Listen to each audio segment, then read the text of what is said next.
Welcome to the Yemen Brief podcast, your source for informed insight about Yemen and the surrounding region. I am your host, Maria Baldauf.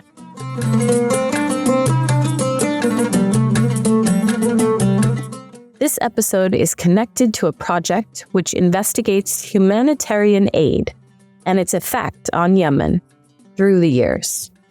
In this podcast, we will discuss aid and agriculture in Yemen.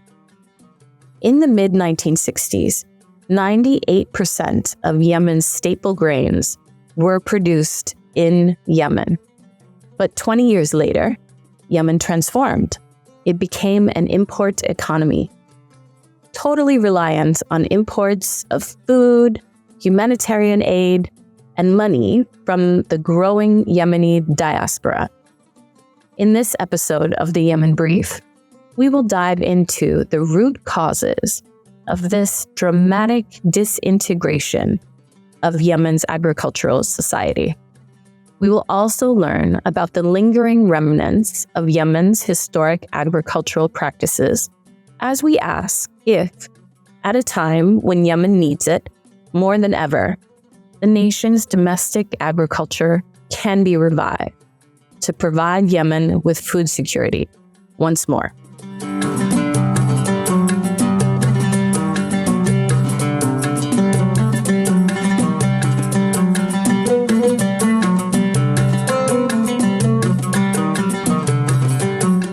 We have invited Maia Baldauf and Musaed Aklan to speak with us today. The Sana Center recently published a report, co-authored by both Maia and Musaed, titled Cultivating an Equitable Recovery, a political ecology approach to agricultural interventions in Yemen. This research was funded by the Swiss Agency for Development and Cooperation for our project, applying economic lenses and local perspectives to improve humanitarian aid delivery in Yemen.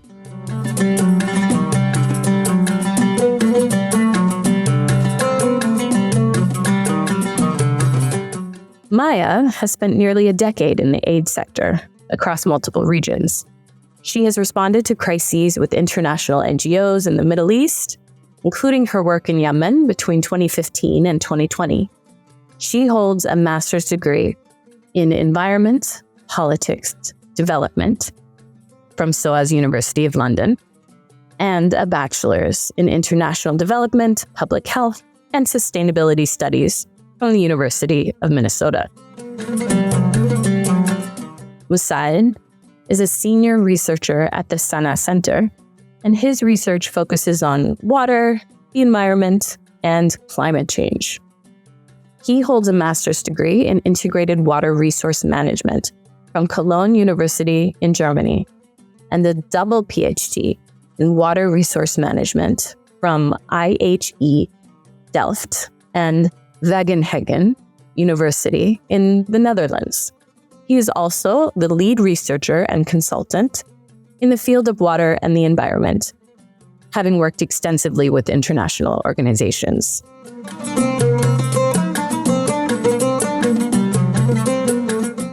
Musaed and Maia, welcome to the Yemen Brief podcast. Thank you for joining us today to discuss your research. I hope we can bring attention to the turbulent history of agricultural interventions in Yemen. Maia, can you take us back to the 1960s and describe what was working in Yemen when a majority of the nation's food was homegrown? How was that valued and measured by aid organizations at the time? And what did they recommend Yemen change? What practices were popular globally in the 70s and 80s? And what would sustainable agricultural specialists not recommend today? Yeah, so up to the 1960s, Yemen's traditional agriculture sector was comprised of mainly smallholder farmers using agriculture techniques like rain-fed, spate, or spring irrigation. And they produced grains like sorghum, as well as fruits, vegetables, and coffee. But Yemen was struggling economically, and at the time, global development agencies advised officials to focus on poverty reduction. So governmental policies prioritized these large-scale production efforts to cultivate cash crops in order to advance development and increase household incomes. But these policies really neglected traditional agricultural technologies, while instead the, quote, key development strategy proposed by internationally financed agriculture projects was this kind of large, intensive, irrigation-based agriculture, shifting many regions away from traditional practices and crops. And in the 1970s and 80s, most of Yemen's agricultural policies were directed by international firms and development agencies who urged the government to subsidize fuel and equipment that was used to drill very deep irrigation wells in order to produce these cash crops. And gradually, staple grains were replaced with those cash crops, which reduced the diversity of crops being produced and really shrinking agricultural production overall domestically. Meanwhile, subsidies for grain imports kept staple food prices low and affordable for Yemeni consumers, but that really neglected and disincentivized local grain producers. And it really boosted the economic domination of these powerful import sector conglomerates and groups of companies. And so as Yemen became more food import dependent, it eroded the economic relevance of agrarian society in its role in producing food for consumption by Yemenis in Yemen. And Musaed, development agencies, they were shaping these agricultural trends, but Yemen was also changing for many political, cultural, and historic reasons.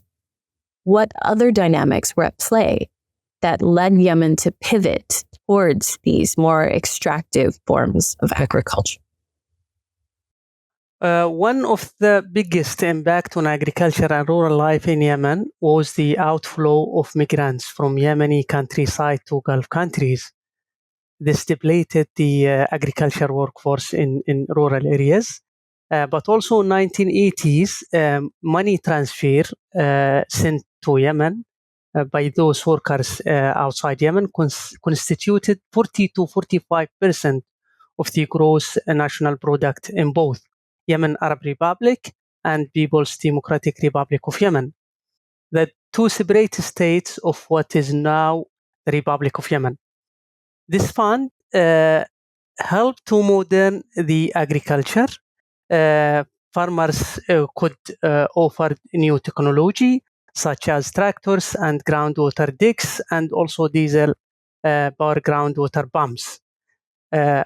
One other reason is the discovery of oil and the start of roads constructions in 1984.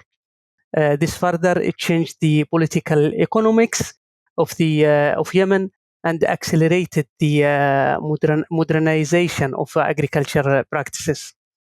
In 1991, around 750,000 Yemenis living and working abroad were forced to return due to the newly unified Yemeni government's position on the Gulf War. Furthermore, and in response to this Yemeni position in Gulf War, Western and Gulf donors suspended their support to Yemen, which significantly impacted the Yemen economy.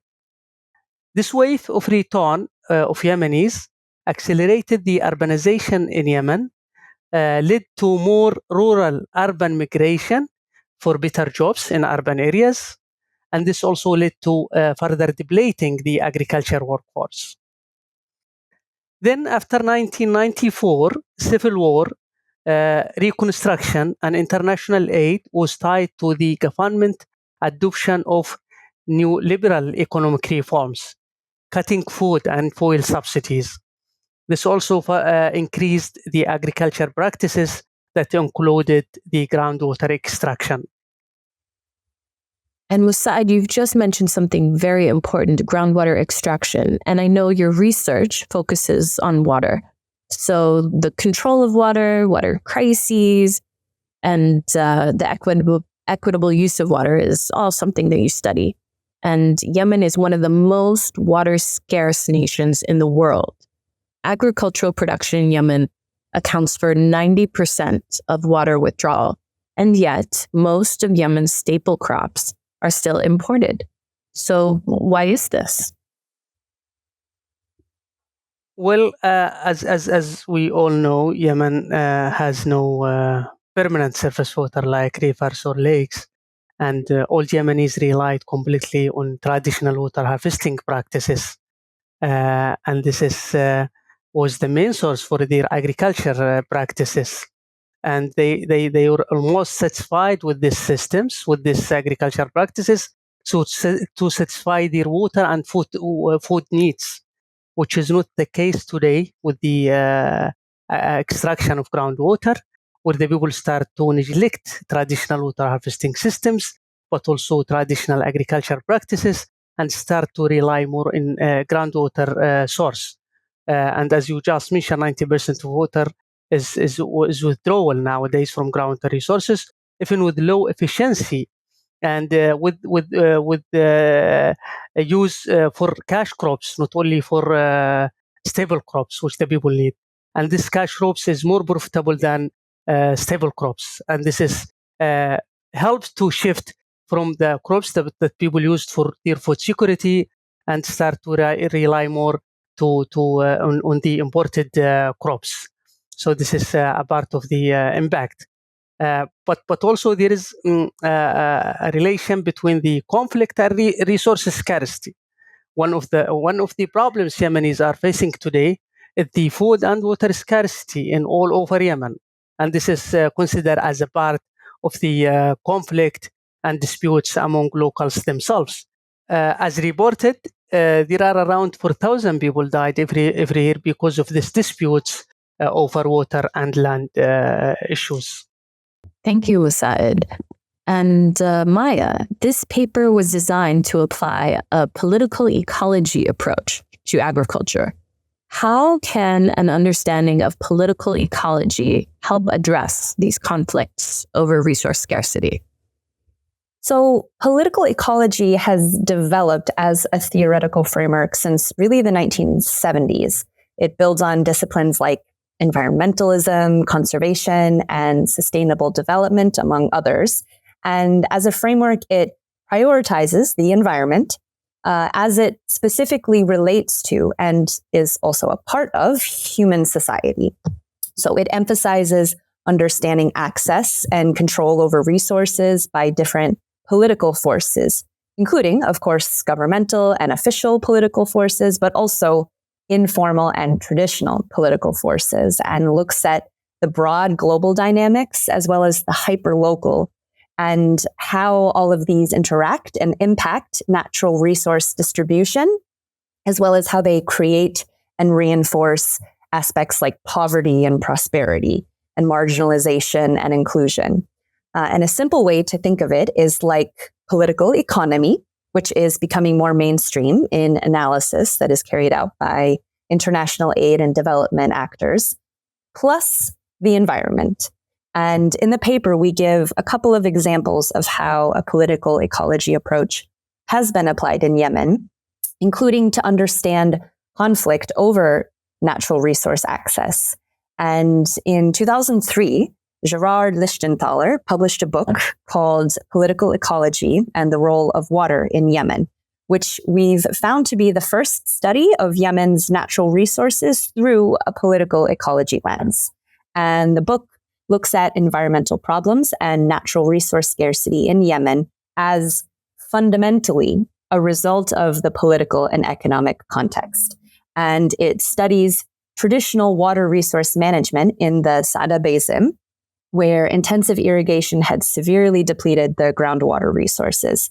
And the author frames this not as a sort of natural fallout from agricultural practices, but as the outcome of specific socio-political dynamics between in this case, powerful tribal leaders in rural areas, and the Yemeni government.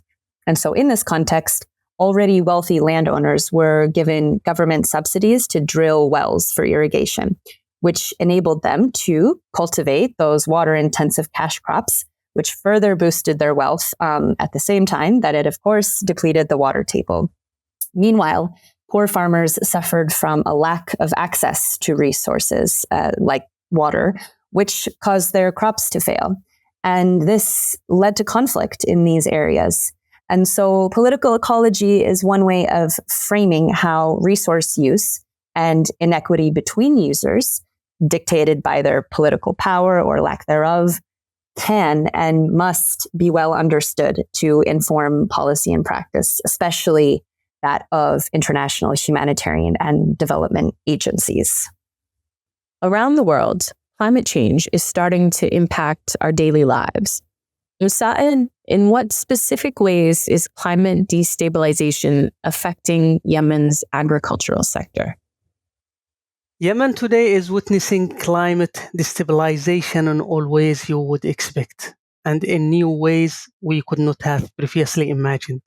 It suffers from water scarcity, groundwater depletion, inconstant rainfall, and the change in rainfall patterns, flooding, droughts, desertification, extreme storms, cyclones, landslides, sea level rise, and insect infestations.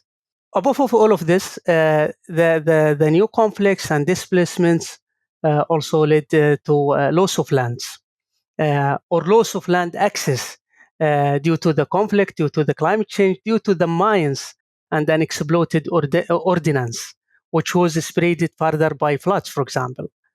But also there is a relation between the food scarcity and climate change. Nowadays, as we just mentioned, there is a change in rainfall patterns. There is a change in rainfall intensity itself and in rainfall seasons, and this affected the agriculture activities and the agriculture crops of Yemen, all over Yemen. Thank you so much, Musaed. And Maia, the research for this paper, it included an online survey about local perceptions of agricultural development projects. What were the results of this survey? So our survey asked respondents across 14 different governorates in Yemen about agriculture projects in their areas and whether the project staff had sufficiently assessed factors that are important for project design and implementation, including mapping of key local stakeholders, asking about any tensions or conflict around land or water resources in the area, and assessing or incorporating local knowledge and practices into the projects. And the results of this survey showed that most often, agricultural development projects did not sufficiently study or incorporate these aspects, and that respondents felt those projects were only somewhat successful overall. And in many cases, project staff did not assess those factors at all. And are you seeing any examples of aid organizations in Yemen who are guiding agriculture in the right direction? So yes, in the paper, we discuss several UN strategy documents and their inclusion of Yemen's ecological challenges, especially as they relate to food security and agriculture. And we found that some areas that discuss the context overlook factors that we consider important to look at in a deeper analysis, such as through a political ecology lens. And we then further look at a couple of examples from different agencies. And the World Bank, for one, has been doing really interesting work in Yemen for several years. And we highlight specifically their food security, response and agriculture project, which is managed by UNDP, WFP, and FAO. And it's implemented by the Social Fund for Development and the Public Works Project. And we go into detail looking at the environmental assessment frameworks and tools that they use. And we did find them quite comprehensive. However, feedback from our key informants highlighted that because much of the international interventions in Yemen are implemented on these emergency response timelines, the ability of these tools to adequately study and inform project design and implementation can be quite limited. and a political ecology approach, plus our survey results, both tell us that the success of such interventions starts with deeply understanding, studying, and documenting the dynamics around the socio-political forces, the protracted conflict, the economic crisis, and the ecological dimensions, and how all of these intersect with each other. And to conduct this sort of pre-project planning, the experts that we interviewed emphasized that you need 3 to 6 months to research, and you need experienced, knowledgeable, and local third parties to conduct the research. And that, of course, you need sufficient funding to do all of this. So, Maia, what recommendations would you make to international aid organizations going forward? So I'll highlight just a few that we target to aid actors from the report. So for donors and policymakers, we recommend requiring and funding comprehensive socio-environmental analysis ahead of projects, and during implementation, allowing their partners to test, learn, and adjust their programming throughout project cycles. And for aid agencies and practitioners, we recommend really committing to carrying out those studies of Yemen's localized political ecologies and regularly engaging with and learning from local actors and civil society to better understand and address the implications of agriculture development and the environmental crisis and climate change impacts in Yemen. And Musaed, are there any recommendations that you would want to add to this list? Well, in the local and the government level, I would recommend that the government and local authorities should support iterative bottom-up programs that test solutions, learn from evaluation and community inputs, and allow scaled-up replication. This approach could help transform development efforts in Yemen. Pushing and moving from emergency to development actions, working through local strategies, and integrating climate change and traditional practices in these policies and the strategies are also very important actions. The second recommendation is for the base building process. Environmental issues like water, climate, agriculture issues, they are not in the top priorities of the base building process, and I recommend to consider these issues of environment, including environmental and climate justice and economic related concerns in this process. This could advance conflict resolution. And in the level of locals and agriculture organizations, they should reactivate their activities, implement locally designed and driven social change campaigns regarding environmental safeguarding, and incentives for economically viable cat production alternatives that are sensitive to socio-cultural realities. And Musaed, if all of these interventions were implemented overnight, do you think that Yemen would be able to produce its own food and be food secure going forward? What's your assessment on the ground? It will not. But following this recommendation, activating traditional practices, increasing the efficiency use of water resources, this will definitely help to improve food security and water conservation to a large extent in Yemen, and will reduce the problem significantly. As a new chapter begins in Yemen's war, many are wearily looking forward to a future where Yemen can rebuild. And as we've seen, the sad state of Yemen's agricultural sector wasn't an inevitability, but a consequence of conflict and decisions that were disconnected from the land's ecology and heritage. We've shown that alternative development models might hold the key to a revitalization that Yemen so desperately needs. And the answer might be in Yemen's own past. The once world-renowned agricultural practices in Yemen, with its iconic terraces and ancient cisterns, might be the legacy needed on which to seed a future where Yemen can once more feed its people. Thank you, Musaed and Maia, for joining the Yemen Brief podcast. Thanks so much, Miriam. It's been a pleasure. Thank you, Miriam. I am happy to be with you today and with Maia. Thank you for joining us today to discuss your research. I hope we can bring attention to the turbulent history of agricultural interventions in Yemen.